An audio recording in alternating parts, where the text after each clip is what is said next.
90 minutes until the aerial bombing of Undisclosed. I very nearly pissed my pants. John saw the look on my face and spun around with the shotgun. He led the way and we inched toward the now open elevator. Inside was a little girl, long, black, straight hair. She wore a filthy nightgown. John said, "Holy shit, what are you doing here?" I said, "John, back up." The little girl looked at me and said, "Don't be scared." "Anna?" She nodded. John said, "You know her?" "Don't lower the gun, John." "Do you want to hold it? I'm not pointing a shotgun at a toddler." Anna said, "Why are there so many holes in that gun?" I said, "What do you want?" "I can take you to see Amy."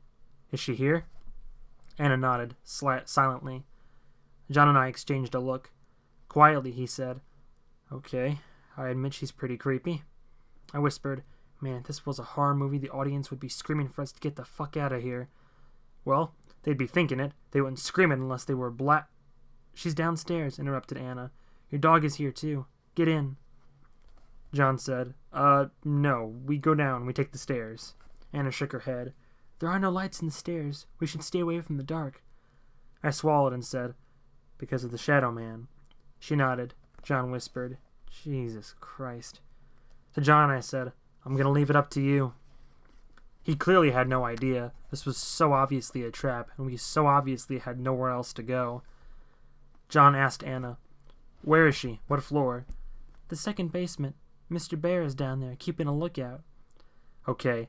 And is Mr. Bear It's a stuffed bear," I said, answering for her. "Right," John said to me. "We do it this way.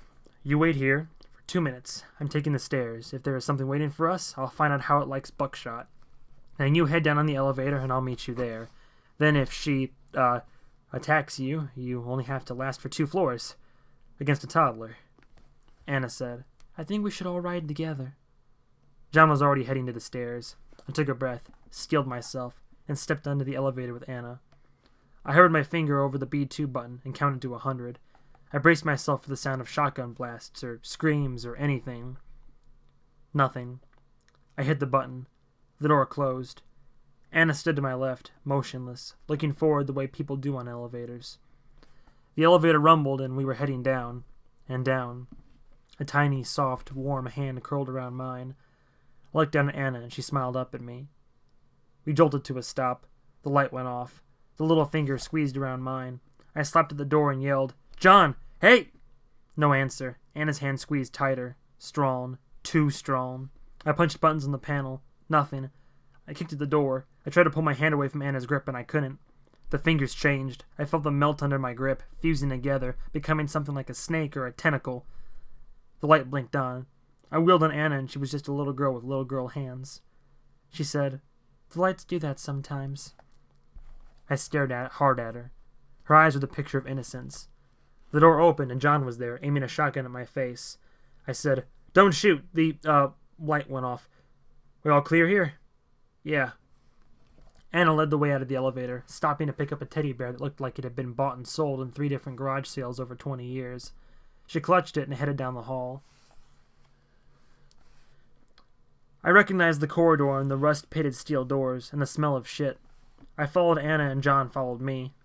He had the shotgun by his ear, aimed at the ceiling, trying to look in every direction at once. We turned a corner, passing more doors. We reached the end of the hall and a bullet-riddled maintenance door that had been barricaded from this side, metal bars laid over it with fresh welds locking them in place. There were empty bags of cement and masonry tools scattered around the hall.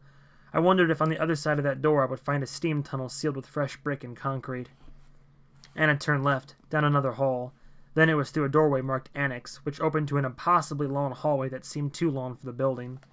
We headed down, our footsteps echoing endlessly in both directions. The walls were covered with a faded mural, depicting huge smiling faces that may have been clowns or mimes. Time and moisture had peeled the paint in patches, so that huge swaths of the colorful landscape were corroded and eaten away, the smiling inhabitants unaware that the very fabric of their world was crumbling. Graffiti artists had painted signatures and anarchy signs and cocks. Along the wall to my left in huge letters was the phrase, "The end is not near. It has already happened.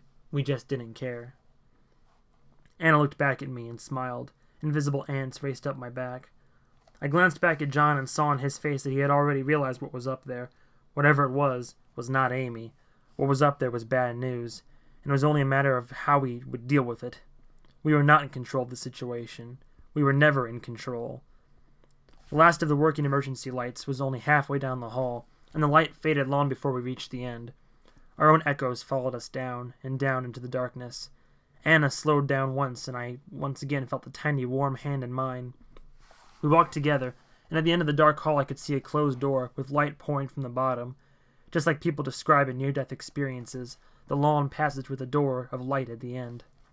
"Amy is in there," whispered Anna, and in that moment I decided that this was probably right, but not in a literal way.